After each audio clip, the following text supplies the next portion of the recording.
ஷஃபாத்துடைய அந்த பாக்கியம் கிடைக்காமல் விரட்டி அடிக்கப்படக்கூடிய ஒரு நிலைமை ஏற்பட போகின்றது.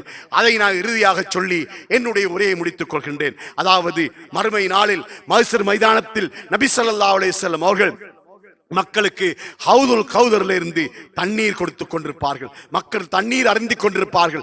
நமது தலைகளுக்கு ஒரு மைலுக்கு மேலால சூரியன் நெருக்கமாக கொண்டு வந்து வைக்கப்பட்டிருக்கும். மக்கள் வேர்வையால் உருகி வடிந்து கொண்டிருப்பார்கள்.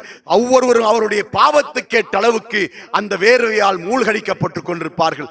சிலர் கணுக்கால் அளவுக்கு அவர்களுடைய வேர்வையால் மூழ்கி கொண்டிருப்பார்கள். சிலர் முழங்கால் அளவுக்கு வேர்வையால் மூழ்கி கொண்டிருப்பார்கள். சிலர் இடுப்பளவுக்கு மூழ்கி கொண்டிருப்பார்கள். சிலர் கழுத்தளவுக்கு மூழ்கி கொண்டிருப்பார்கள். சிலர் வேர்வையிலே மூழ்கி கொண்டே இருப்பார்கள், முற்றாக மூழ்கி கொண்டிருப்பார்கள் என்று நபி ஸல்லல்லாஹு அலைஹி வஸல்லம் சொன்னார்களா அல்லவா?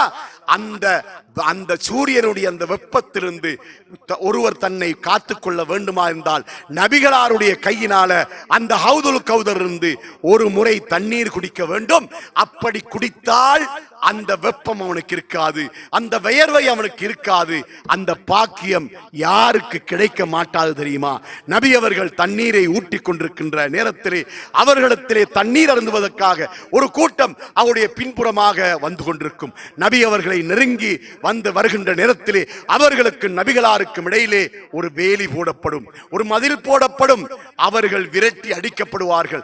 அவர்களுடைய அல்லோல கல்லோலமான சத்தம் கேட்டு நபி ஸல்லல்லாஹு அலைஹி வஸல்லம் அவர்கள் எழுந்து நீர் ஊற்றுவதை நிறுத்திவிட்டு எழுந்து பின்பக்கமாக திரும்பி பார்ப்பார்கள். ஒரு கூட்டம் ஓடிக்கொண்டிருக்கின்றது. அந்த கூட்டம் யார் என்று உத்து பார்ப்பார்கள். பார்த்தால் தன்னுடைய உம்மத்தி என்பதற்கான அடையாளத்தை கண்டுகொள்வார்கள். கண்டுகொண்ட உடனே உம்மத்தி உம்மத்தி, எனது உம்மத்தல்லவா எனது உம்மத்தல்லவா என்று அவர்கள் அங்கே கவலைப்படுவார்கள். அந்த நேரத்தில் அல்லாஹு தஆலா நபிகளாருக்கு சொல்லும் பதில் என்ன தெரியுமா?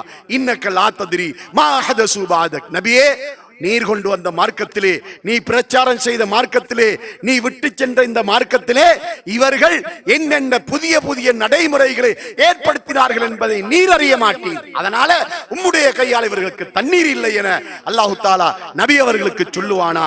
காரணம் தெரியாமல் கவலைப்பட்ட நபி அவர்களுக்கு காரணம் தெரிய வந்த உடனே அவர்கள் தன்னுடைய முடிவை மாற்றிக் கொள்வார்கள். என்ன சொல்வார்கள் தெரியுமா?